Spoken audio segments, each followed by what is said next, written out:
Hello guys, welcome to medical point official. आज का topic है फैक्टर अफेक्टिंग मेमोरी पोटेंशियल। अब जिसने भी मेरी पुरानी वाली वीडियो से पिछले वाली वीडियो नहीं देखा, प्लीज़ वो जाके देखो। उसमें मैंने ऐसे नोडल पोटेंशियल समझाया है, उसकी मेमोरी पोटेंशियल को जो भी फैक्टर्स अफेक्ट करते हैं वो मैं बता रहा हूँ। ठीक है, आप उसको देख लोगे तो आपको बिल्कुल अच्छे से समझ में आएगा।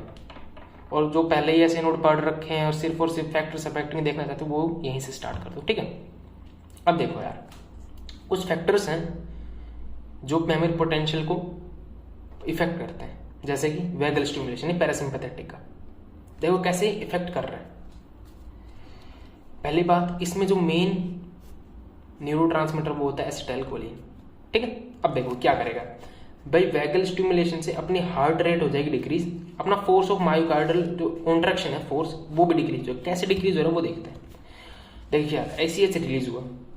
ACH क्या करेगा, जो कार्डिक मसल के अंदर जी प्रोटीन होती है उसकी बीटा गामा सब यूनिट से बाइंड करेगा। ये याद करना, ये फ्लो चार्ट अगर एग्जाम में आए कि effect of vagal stimulation on ऐसे नोडल टिश्यू या फिर पेसमेकर टिश्यू या membrane potential of pacemaker tissue, तीनों क्वेश्चन एक ही है। इसमें अपन को ये चार्ट बनाना है। आप ये चार्ट बना दोगे 3 नंबर में आएगा, ज्यादा नहीं आएगा। ठीक है, तो बीटा गामा सब यूनिट ऑफ जी प्रोटीन से बाइंड करेगा।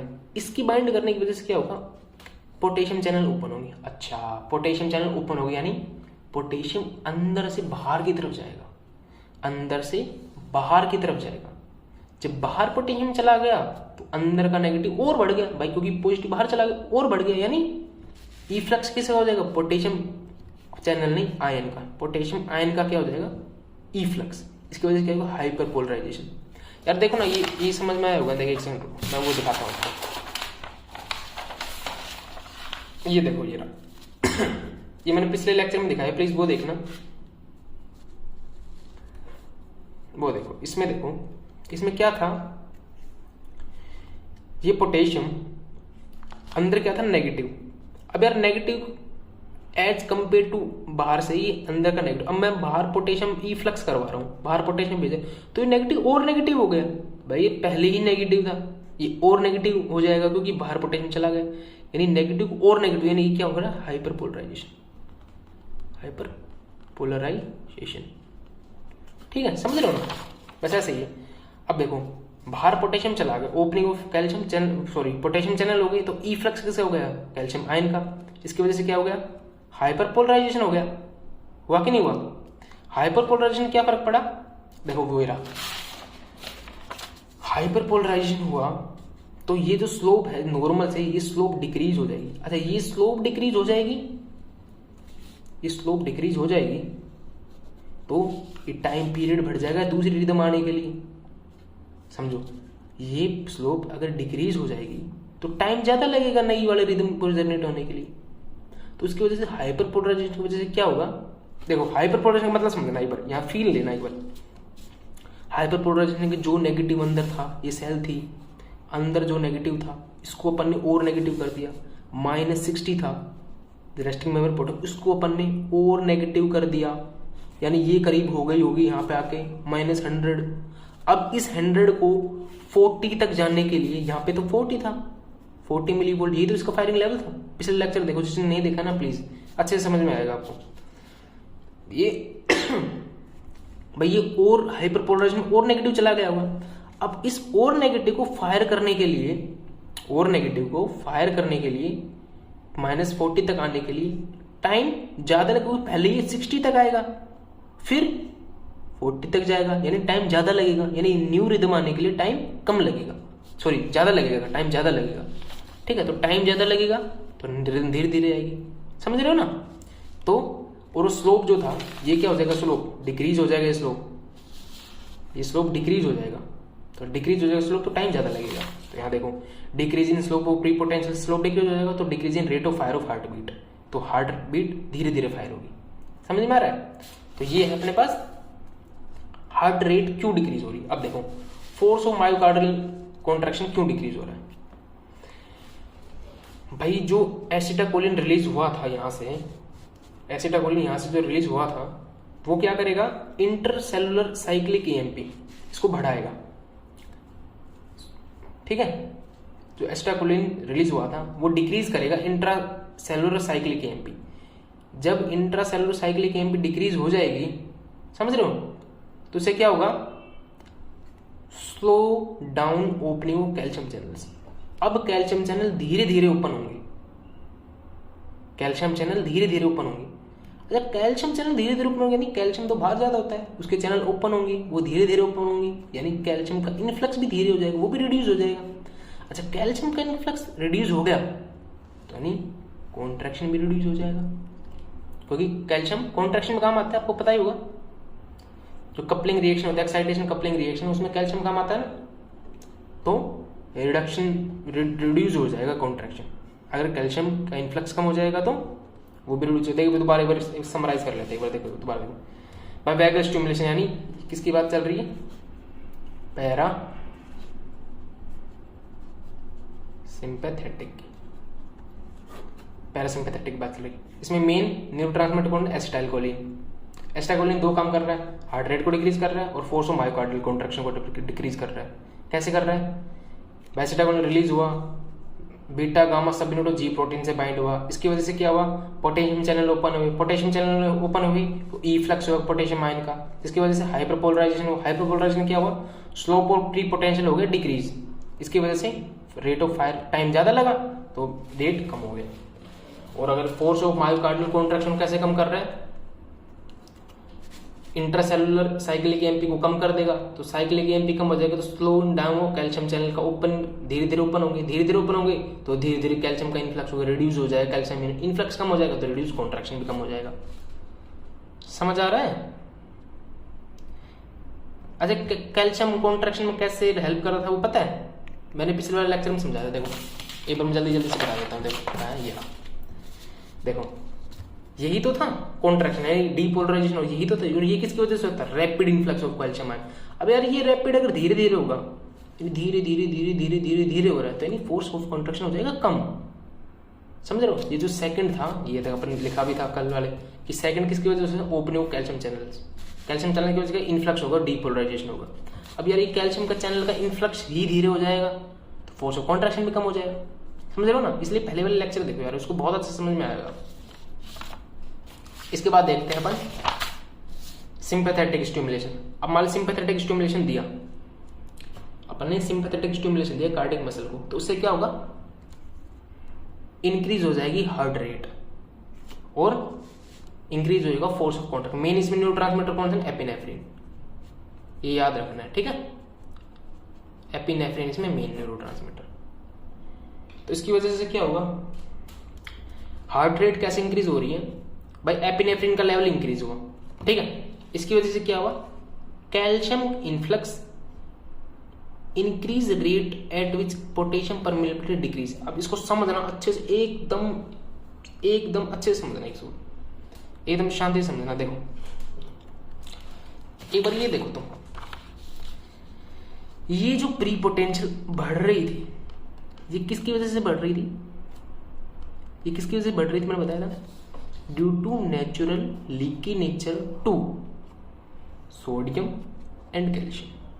यानी जो मेम्ब्रेन है वो नेचुरली लीकी है, ठीक है, वो धीरे धीरे लीक करती रहती है पोटेशियम सोडियम और कैल्शियम के लिए, ठीक है। इसमें क्या होगा, अगर सोचो, अगर इसमें पोटेशियम के, यहाँ पे जो पोटेशियम का जो इफ्लक्स हुआ था, बाहर जो पोटेशियम निकला था, ठीक है, उसका भी रेट कम हो जाएगा, वो धीरे धीरे मतलब बंद हो जाएगा। यहाँ पे आगे जो इफ्लक्स हो रहा है वो बंद हो जाएगा, तभी तो अंदर आने के लिए फिर अंदर कौन आएगा, कैल्शियम अंदर आएगा। यानी यहाँ पे जो पोटेशियम बाहर जा रहा था, पोटेशियम का इफ्लक्स था, वो यहाँ पे आगे बंद हो जाएगा। समझ रहे हो ना? क्योंकि और ज्यादा हाइपरपोलराइजेशन यहाँ पे बंद हो गया। गेट इट माय पॉइंट, कि यहाँ पे जो पोटेशियम इफ्लक्स हुआ था वो यहाँ आके रुक जाएगा, उसके बाद जो लीकी नेचर था कैल्शियम के लिए वो बढ़ जाएगा, तभी तो प्री पोटेंशियल अचीव हो रहा है।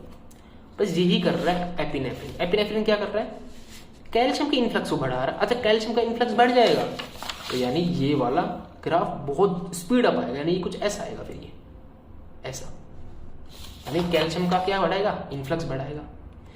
And increase rate at which calcium permeability decrease. Calcium permeability यहाँ डिक्रीज होती है, इस वाले पॉइंट, इस वाले में देखो, यहाँ पे आके calcium permeability sorry potassium permeability decrease होती है यहाँ पे आके, क्योंकि पहले इफ्लक्स हो रहा था। तो इस रेट को क्या कर देगा, इंक्रीज कर देगा। यानी पहले पोटेशियम का जो परमिबिलिटी थी वो धीरे धीरे डिक्रीज, और वो जल्दी जल्दी डिक्रीज होगी, वो करेगा increase the rate of potassium permeability decrease कर देगा। समझ रहे आप? Between action potential of pacemaker tissue, मतलब धीरे धीरे जो एक्शन पोटेंशियल दो आ रही थी, दो एक्शन पोटेंशियल के बीच में जो pre pacemaker potential pre potential थी, उसमें कैल्शियम इन्फ्लक्स बढ़ देगा और उस रेट को बढ़ा देगा जिस रेट से कैल्शियम परमिबिलिटी डिक्रीज हो रही थी, सॉरी पोटेशियम परमिबिलिटी। ये कैल्शियम और पोटेशियम बड़ा कंफ्यूज रहता है बोलने में, ठीक है चलो कोई नहीं। इसकी वजह से क्या होगा, increase rate of rhythm of SCN, cyano atrial node है उसकी रेट ऑफ रिदम बढ़ जाएगी, क्योंकि पेसमेकर पोटेंशियल हो गया कम, इसकी वजह से हार्ट रेट बढ़ जाएगी। ठीक है, अब देखते हैं फोर्स ऑफ कॉन्ट्रैक्शन कैसे इंक्रीज कर रहा है। भाई एपिनेफ्रिन रिलीज हुआ, ये एक्ट करेगा वाया बीटा 1 एड्रेनर्जिक रिसेप्टर, ये इससे बाइंड करेगा एड्रेनर्जिक रिसेप्टर। यार ये याद रखना, ये बहुत इंपॉर्टेंट है। तुम अगर एग्जाम में लिखो तो टीचर को ऐसा लगता है कि अच्छे से आता है बच्चे को। ठीक है, इसके लिए क्या करेगा, ये cyclic AMP intracellular cyclic AMP की लेवल को बढ़ा देगा। अगर साइक्लिक AMP बढ़ जाएगा तो calcium channel, long lasting calcium channel ऊपर, अच्छा कैल्शियम चैनल ऊपर होंगे तो बहुत सारा कैल्शियम अंदर आएगा, तो यानी इंट्रासेलुलर कैल्शियम का लेवल बढ़ जाएगा। इंट्रासेलुलर कैल्शियम का लेवल कब बढ़ जाएगा, जब long lasting calcium channel open हो जाएंगे, तो इसकी वजह से इंट्रासेलुलर कैल्शियम का लेवल बढ़ जाएगा। इंट्रासेलुलर कैल्शियम का लेवल बढ़ गया तो ये देखो, ये ग्राफ अपन ने देखा था, ये ग्राफ याद रखो। सेकंड पार्ट क्या था, rapid influx of calcium ions, इसी की वजह से सेकंड फेज आ रही थी इस ग्राफ की। अच्छा कैल्शियम 2 आयंस की अगर कंसेंट्रेशन बढ़ गई तो इससे क्या होगा, फोर्स ऑफ कॉन्ट्रैक्शन भी बढ़ जाएगा ना, ये रहा फोर्स ऑफ कॉन्ट्रैक्शन बढ़ जाएगा। समझ आ रहा है ना? चलो एक बार दोबारा देख लेते हैं फटाफट। ठीक है, एपिनेफ्रिन था, एपिनेफ्रिन ने क्या किया, बढ़ा कैल्शियम का इन्फ्लक्स हुआ और increase the rate at potassium permeability decrease. भाई यहाँ पे इस पॉइंट पे आके पोटेशियम की परमिबिलिटी डिक्रीज हो रही थी, तो इसको इसने इस रेट को, डिक्रीज होने के रेट को इसने बढ़ा दिया, तो जल्दी से पोटेशियम डिक्रीज हो जाएगा और कैल्शियम का इन्फ्लक्स हो जाएगा, तो इसकी वजह से SCN में रिदम जल्दी से जनरेट हो पाएगी और हार्ट रेट क्या हो जाएगी, बढ़ जाएगी। और फोर्स ऑफ कॉन्ट्रैक्शन क्या किया, बीटा 1 एड्रेनर्जिक रिसेप्टर के बाइंड किया, जिसकी वजह से साइक्लिक AMP का लेवल बढ़ा, साइक्लिक AMP लेवल बढ़ा तो long lasting calcium channel open हुए, कैल्शियम चैनल ओपन हुए तो कैल्शियम अंदर आया, इन्फ्लक्स होगा, बाहर इस शेप में ज्यादा होता है कैल्शियम, तो इसका इंट्रासेलुलर कैल्शियम लेवल बढ़ा और फोर्स ऑफ कॉन्ट्रैक्शन बढ़ गया। समझ में आ गया? अच्छा तीसरा देखते हैं, ये बहुत इंपॉर्टेंट है। ठीक है, क्या है, effect of ions on membrane potential. कि कोई आयन है, जैसे कि मेन कौन सा आयन है, पोटेशियम है, सोडियम और कैल्शियम है। ठीक है, मेन इन आयन के कंसंट्रेशन में कैसे अपनी हार्ट बीट या हार्ट रेट या फोर्स ऑफ कंट्रैक्शन कैसे वेरी कर रहे हैं। देखो भाई पोटेशियम आयन है, नॉर्मल की रेंज क्या होती है, ये याद रखना, 4 मिली इक्विवेलेंट पर लीटर, ये होते हैं अपने एक्स्ट्रासेलुलर फ्लूइड में इसका लेवल। ठीक है, अब अगर ये इंक्रीज हो जाए 2 से 3 टाइम्स तक, यानी ये करीब हो जाए 15 के या 12 के ना, इसके आसपास हो जाए, तो इससे क्या होगा, depolarisation is not followed by repolarisation. ये क्यों हो रहा है, अब मेरी बात सुनो, वही अपना ग्राफ। अब देखो आराम से सुनना, कुछ हार्ड नहीं है ये। देखो भाई ये क्या था, ये डीपोलराइजेशन हुआ क्योंकि कैल्शियम क्या है, अंदर आया। ठीक है, ये तीसरा तो फेज देखो, ये तीसरा फेज क्यों हो रहा है, पोटेशियम चैनल ओपन, पोटेशियम की क्या हुआ, ई फ्लक्स, यानी ये क्या है, रीपोलराइजेशन। अच्छा पोटेशियम का ई फ्लक्स हो रहा है, यानी ये किसके थ्रू जा रहा है, अंदर से जा रहा है बाहर, अंदर से जा रहा है बाहर जा रहा है, और ये किसके कारण जा रहा है, कंसंट्रेशन ग्रेडियंट, क्योंकि बाहर पोटेशियम कम होता है और अंदर क्या होता है, ज्यादा होता है, तो अंदर से बाहर चला गया। यानी रीपोलराइजेशन किसकी वजह से हो रहा है, पोटेशियम चैनल के ओपन होने की वजह से। पोटेशियम क्यों ओपन हो पा रहे, कोई कंसंट्रेशन ग्रेडियंट है, अंदर पोटेशियम ज्यादा है बाहर कम है, इसकी वजह से कंसंट्रेशन ग्रेडियंट की वजह से वो बाहर जा पा रहे हैं। लेकिन मैंने क्या कर दिया, ECF में बढ़ा दिया, क्या, पोटेशियम बढ़ा दिया। अच्छा पोटेशियम अगर मैंने ECF में बढ़ा दिया तो ये कंसंट्रेशन ग्रेडियंट खराब हो जाएगा। समझ रहे हो, जैसे एग्जाम्पल में ये समझा रही है, अच्छे से समझना एक बार। देखो अंदर मान लो 8 मॉलिक्यूल थे पोटेशियम आयंस के, 8 पोटेशियम थे, बाहर 2 ही थे मान लो, ठीक है। कंसंट्रेशन ग्रेडियंट है तो ये बाहर की तरफ रश करेंगे, बाहर, नो प्रॉब्लम। बाहर अगर कंसंट्रेशन कम है तो ये आराम से रीपोलराइजेशन हो जाएगा। इस डीपोलराइजेशन के बाद आराम से रीपोलराइजेशन, लेकिन मैंने कंसंट्रेशन बाहर बढ़ा दी, यानी मैंने क्या किया, अंदर तो वही थे 8, लेकिन बाहर मैंने क्या किया,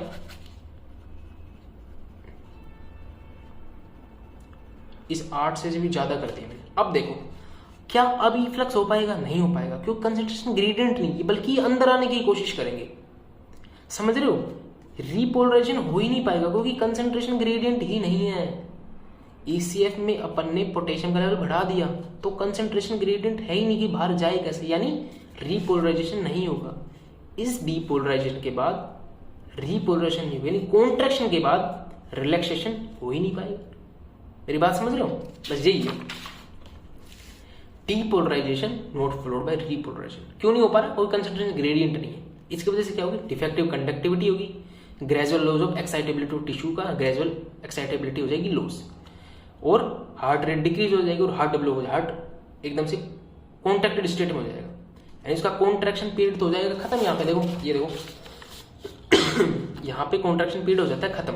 इसके बाद ये करते हैं मसल रिलैक्स, यानी इस muscle finally heart dilate and stop in diastole. देखो डायस्टोल में स्टॉप हो जाएगा। क्यों हो जाएगा डायस्टोल में, क्योंकि रिलैक्सिंग पीरियड में ही तो पोटेशियम का काम आ रहा था, इस वाले पीरियड में तो पोटेशियम काम आ रहा है, कॉन्ट्रैक्शन में थोड़ी ना पोटेशियम काम आ रहा है। यानी कॉन्ट्रैक्शन हो जाएगा लेकिन रिलैक्सेशन करते टाइम नहीं हो पाएगा, कोई कंसंट्रेशन ग्रेडियंट ही नहीं मिलेगा।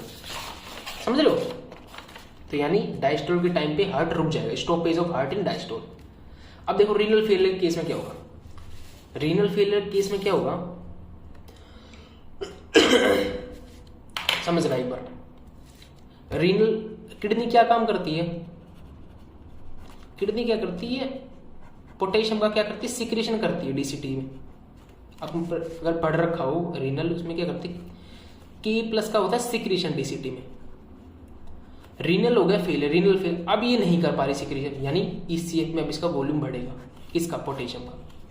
किडनी फेलियर होगा तो मेनली अगर आइडियली किडनी की बात करें तो वो क्या करती है, पोटेशियम का डीसीटी में करवाती सिक्रेशन, यानी वो यूरिन के थ्रू उसको बाहर निकालती है। अब किडनी हो गई फेल, तो इसकी वजह से क्या होगा, पोटेशियम का इतना सिक्रेशन नहीं हो पाएगा, पोटेशियम का इतना सिक्रेशन नहीं हो पाएगा तो ECF में उसकी कंसंट्रेशन बढ़ेगी। ECF में कंसंट्रेशन बढ़ेगी तो वही बात हो जाएगी, ECF में कंसंट्रेशन बढ़ जाएगी तो फिर वो कंसंट्रेशन ग्रेडियंट नहीं मिल पाएगा, कंसंट्रेशन ग्रेडियंट नहीं मिल पाएगा तो बाहर E-फ्लक्स नहीं हो पाएगा, E-फ्लक्स नहीं हो पाएगा, रीपोलराइजेशन नहीं हो पाएगा, यानी मसल रिलैक्स नहीं कर पाएगी। समझे, और पोटेशियम का लेवल अगर कम हो जाएगा तो कोई खास फर्क नहीं पड़ेगा। देखिए हाँ ये समझो, देखो पोटेशियम का लेवल अगर कम हो जाएगा यहाँ पे तो कोई दिक्कत नहीं है, E-फ्लक्स आराम से हो जाएगा, E-फ्लक्स आराम से हो जाएगा, कोई दिक्कत नहीं है। यानी पोटेशियम का अगर लेवल कम हो जाएगा तो जनरली ऑन नहीं, नो इफेक्ट, कोई इफेक्ट नहीं आएगा। ठीक है, ओके। अब बात करते हैं कैल्शियम की। कैल्शियम समझ में आया ना, पोटेशियम का आसान है, एक बार दोबारा से रिपीट करके देखना, आसान है। ठीक है, अब देखते हैं कि कैल्शियम का क्या फर्क पड़ रहा है। कैल्शियम आयन आए, ठीक है, अगर वो इंक्रीज हुई कंसंट्रेशन तो उससे क्या होगा, देखो कैल्शियम का इंक्रीज हुआ कंसंट्रेशन, इससे क्या होगा, हार्ट रेट बढ़ेगी और कॉन्ट्रैक्टिबिलिटी भी बढ़ेगी। क्यों बढ़ेगी, क्योंकि अपन ने देखा है, अगर तुम्हें वो ग्राफ याद है ना तुम सारे क्वेश्चन का आंसर कर पाओगे। देखो ये अगर मैंने कैल्शियम का लेवल बढ़ा दिया तो और ज्यादा कैल्शियम अंदर आएंगे, और ज्यादा कैल्शियम अंदर आएंगे तो ये डीपोलराइजेशन बढ़ जाएगा, डीपोलराइजेशन सेकंड फेज बढ़ जाएगा। तो कैल्शियम जितना ज्यादा अंदर उतना ज्यादा फोर्स ऑफ कॉन्ट्रैक्टिबिलिटी रहेगी, उतनी ज्यादा हार्ट रेट रहेगी। तो देखो हार्ट बहुत ज्यादा कॉन्ट्रैक्ट करेगा क्योंकि डीपोलराइजेशन स्टेट में आता है कैल्शियम यूज, समझ रहे हो ना। तो हार्ट बहुत ज्यादा कॉन्ट्रैक्ट करेगा तो heart relax less in diastole, तो हार्ट रिलैक्स करेगा कम डायस्टोल में, और फाइनली स्टॉप करेगा सिस्टोल में। सिस्टोल में इतना स्ट्रांगली फोर्स ऑफ कॉन्ट्रैक्शन रहेगी, हार्ट एकदम से रुक जाएगा। जैसे अपन एकदम से मुट्ठी बंद करते हैं, अपन एकदम से हाथ बंद करते हैं, ऐसे एकदम से बंद करेंगे तो बहुत ज्यादा फोर्स ऑफ कॉन्ट्रैक्शन आएगा, तो अपना एंड स्टेज पे जाके एकदम से हाथ रुक जाता है, समझ लो। इसको बोलते हैं कैल्शियम रिगर। वाई क्वेश्चन है, कैल्शियम रिगर क्या होता है, ठीक है। तो हार्ट रिलैक्स करता है डायस्टोल में कम और फाइनल सिस्टोल में कम हो जाता है। बस ये कुछ होता है मेन पॉइंट यार, इनको याद करना होता है, समझ रहे हो।